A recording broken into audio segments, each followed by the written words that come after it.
नमस्कार, आप देख रहे हैं कैपिटल टीवी का खास शो महाराष्ट्र फाइल्स। आपके साथ मैं हूं परवीन शेख। आपको बताएंगे संजय राउत ने क्यों कहा एकनाथ शिंदे कांग्रेस में शामिल होना चाहते थे। बांग्लादेशियों के खिलाफ क्या है फडणवीस का एक्शन प्लान। सीएम फडणवीस को किसने दी चेतावनी। क्या है शरद पवार की पीएम मोदी से बड़ी मांग और क्या फिर आमने सामने होंगे चाचा भतीजे। इसके अलावा जानेंगे कौन किसकी बढ़ा रहा है टेंशन, कौन किसे दे रहा है चुनौती। साथ ही आपको इन सभी खबरों से कराएंगे रूबरू। लेकिन तमाम बड़ी खबरों में आगे बढ़ने से पहले एक नजर डालते हैं महाराष्ट्र की टॉप हेडलाइंस पर। संजय राउत के दावे से महाराष्ट्र में सियासी हड़कंप। बोले पहले कांग्रेस में शामिल होना चाहते थे एकनाथ शिंदे। महाराष्ट्र में बांग्लादेशियों के खिलाफ तगड़ा एक्शन। बांग्लादेशियों को फर्जी बर्थ सर्टिफिकेट देने पर 9 के खिलाफ केस दर्ज। विश्व हिंदू परिषद और बजरंग दल ने फडणवीस सरकार को दी चेतावनी। बोले अगर औरंगजेब की कब्र जल्द नहीं हटाई तो लाखों हिंदू खुद उखाड़ फेंकेंगे। महाराष्ट्र में किसानों की आत्महत्या पर शरद पवार ने जताई चिंता। मोदी सरकार से किसानों पर नीति बनाने की मांग। बारामती में चाचा भतीजे फिर होंगे आमने सामने। अजीत योगेंद्र में चीनी मिल चुनाव में होगा मुकाबला। खबरों में सबसे पहले बात संजय राउत के दावे की। महाराष्ट्र विधानसभा चुनाव खत्म होने और नई सरकार के गठन के बाद भी सियासी टकराव अब तक खत्म नहीं हुआ है।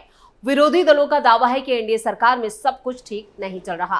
खासकर डिप्टी सीएम एकनाथ शिंदे को लेकर विपक्ष तमाम तरह की फर्जी खबरें इम्प्लांट कर रहा है, खबरें फैला रहा है। विपक्ष का साफ कहना है कि वो फडणवीस से नाराज है।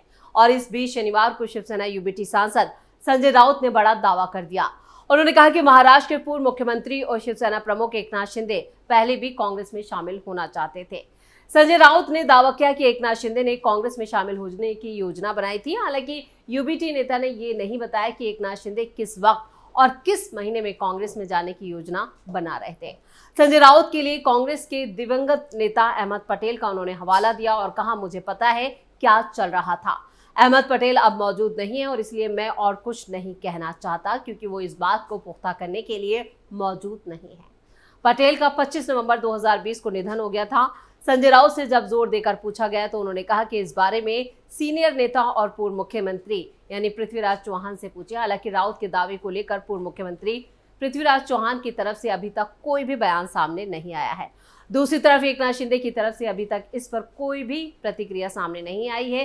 शिवसेना यूबीटी नेता ने आगे कहा, राजनीति में कुछ भी असंभव नहीं है।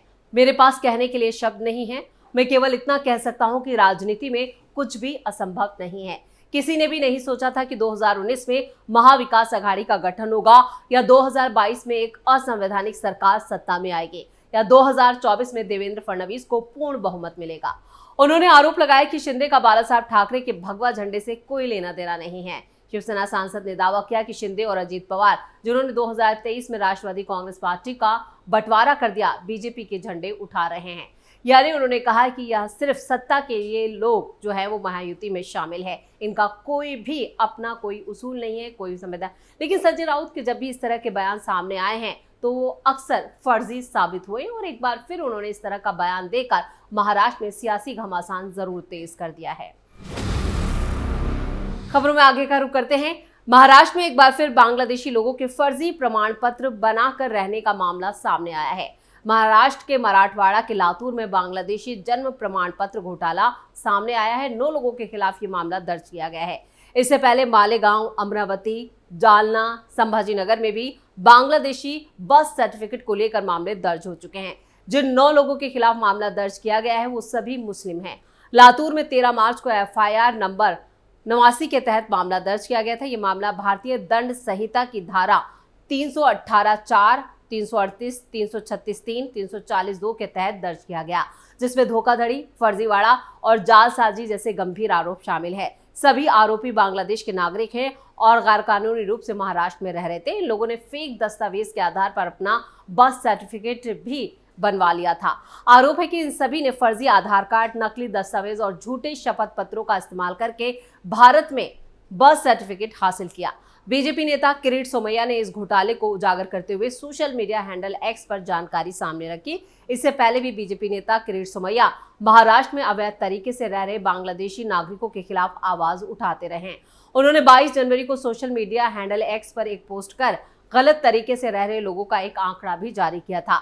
अपने पोस्ट में बीजेपी नेता ने दावा किया था कि महाराष्ट्र के अकोला जिले में 15,845 बांग्लादेशी रोहिंग्यों को फर्जी बर्थ सर्टिफिकेट देने का घोटाला हुआ है। साथ ही उन्होंने इसकी जांच की भी मांग की थी। उन्होंने दावा किया था कि अकोला में 4,849, अकोट में 1,899, बालापुर में 1,468 और मूर्तिजापुर में 1,070, तेल्हारा में 1,262, पातूर में 3,978, बरशिटा कली में 1,319 लोगों को फर्जी जन्म प्रमाण पत्र दिया गया।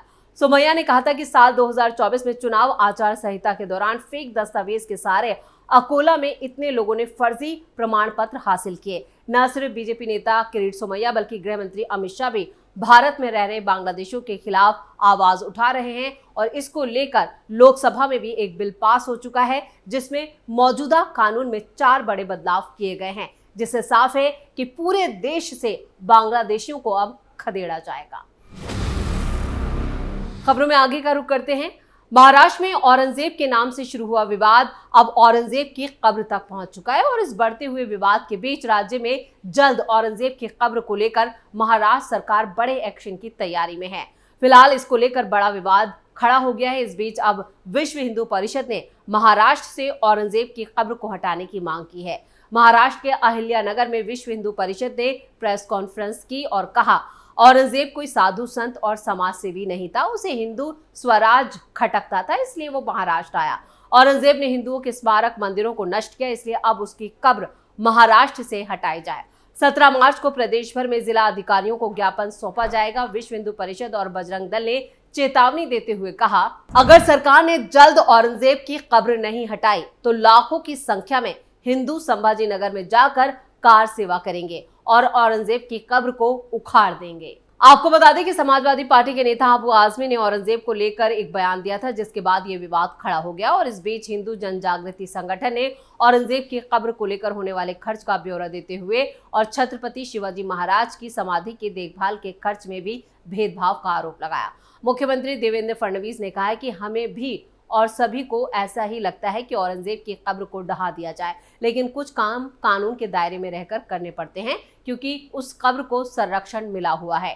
कांग्रेस के कार्यकाल में औरंगजेब की कब्र को भारतीय पुरातत्व सर्वेक्षण यानी ASI का संरक्षण दिया गया, जिसके बाद एक सुर में बीजेपी के नेताओं की तरफ से औरंगजेब की कब्र हटाने की बात को और बढ़ावा दिया जा रहा है। बीजेपी प्रदेश अध्यक्ष चंद्रशेखर बावनकुले ने कहा है कि सरकार ने फैसला कर लिया है, लेकिन अभी सार्वजनिक रूप से नहीं बता सकते हैं, लेकिन जो लोगों से मांग उठ रही है इसका जल्द निवारण किया जाएगा।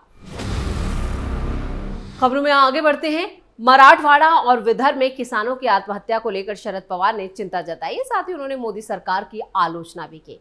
उन्होंने कहा कि केंद्र को किसानों की मदद के लिए एक नई नीति बनानी चाहिए। बारामती में शरद पवार ने कहा कि मराठवाड़ा और विदर्भ से जो जानकारियां मिल रही हैं वो काफी चिंताजनक हैं। हम बाकी जगहों से भी और डाटा कलेक्ट करेंगे।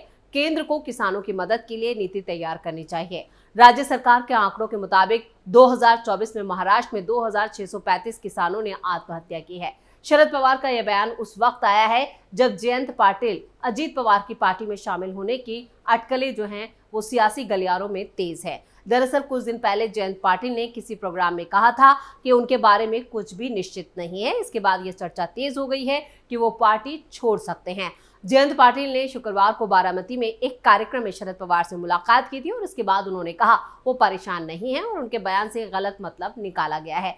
लेकिन जयंत पाटिल को लेकर लंबे वक्त से कई खबरें सामने आ रही हैं। खबरें तो यहाँ तक आई हैं कि वो एकनाथ शिंदे से भी मुलाकात कर चुके हैं और देवेंद्र फडणवीस से कई बार उनकी सीक्रेट मीटिंग हो चुकी है और ये भी है कि वो महायुति सरकार का हिस्सा हो सकते हैं, यानी यहाँ पर वो शरद पवार को डीच कर सकते हैं। उन्हें झटका देते हुए वो एक बार फिर अजीत पवार खेमे में जा सकते हैं और ये शरद पवार के लिए बड़ा झटका होगा। जब शरद पवार किसानों को लेकर मोदी सरकार को घेर रहे हैं तो उनकी ही पार्टी में बगावत के सुर तेज हो गए हैं। और खबरों के आखिर में बात एक बार फिर एनसीपी की। बारामती में एक बार फिर चाचा भतीजे के बीच लड़ाई देखने को मिल सकती है। राष्ट्रवादी पार्टी शरद पवार गुट के नेता योगेंद्र पवार ने संकेत दिया है कि वो चीनी मिल चुनाव में डिप्टी सीएम अजित पवार के खिलाफ चुनावी मैदान में उतरेंगे। उन्होंने पैनल बनाने का ऐलान किया है। योगेंद्र पवार ने कहा कि मजदूर चाहते हैं कि वो चीनी मिल चुनाव लड़ें और इस बीच अब योगेंद्र पवार ने चीनी मिल चुनाव लड़ने के संकेत दिए, जिससे ये मुमकिन है कि बारामती में एक बार फिर चाचा भतीजे आमने सामने होंगे। योगेंद्र पवार ने चीनी मिल चुनाव में अजीत पवार के खिलाफ पैनल बनाने का भी ऐलान किया है। योगेंद्र पवार ने कहा है कि मजदूर चाहते हैं कि चीनी मिल चुनाव वो लड़े।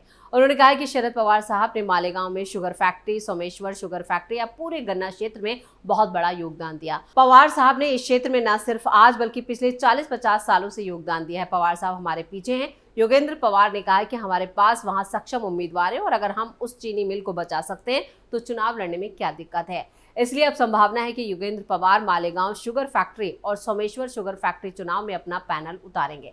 अगर ऐसा हुआ तो बारामती में एक बार फिर से चाचा भतीजे के बीच लड़ाई देखने को मिल सकती है। योगेंद्र पवार ने पिछली बार बारामती विधानसभा सीट से अजीत पवार के खिलाफ चुनाव लड़ा था। उस वक्त राजनीतिक स्थिति की पृष्ठभूमि से वो पूरे राज्य का ध्यान इस निर्वाचन क्षेत्र के चुनावों पर केंद्रित था। चाचा भतीजे का ये मुकाबला काफी करीबी था, लेकिन इस चुनाव में अजीत पवार ने योगेंद्र पवार को हरा दिया था। इस चुनाव में अजीत पवार को 1,81,132 वोट के साथ 66.13% वोट मिले थे, जबकि एनसीपी एसपी के उम्मीदवार योगेंद्र पवार को 80,233 वोट के साथ 29.29% वोट मिले थे। चुनाव में न सिर्फ अजीत पवार की जीत हुई बल्कि महायुति की सत्ता में वापसी हुई थी। महाराष्ट्र में महायुति की सरकार का गठन हुआ और बीजेपी नेता देवेंद्र फडणवीस सीएम बने, जबकि अजीत पवार को फिर से डिप्टी सीएम की जिम्मेदारी दी गई, जबकि एकनाथ शिंदे जो पिछली सरकार में सीएम थे उन्हें डिप्टी सीएम बनाया गया। और इसी के साथ महाराष्ट्र फाइल्स में खबरों का सिलसिला यही खत्म करते हैं। बाकी खबरों के लिए आप जुड़े रहिए कैपिटल टीवी के साथ। वीडियो को लाइक करें, शेयर करें और कैपिटल टीवी को सब्सक्राइब जरूर करें। धन्यवाद।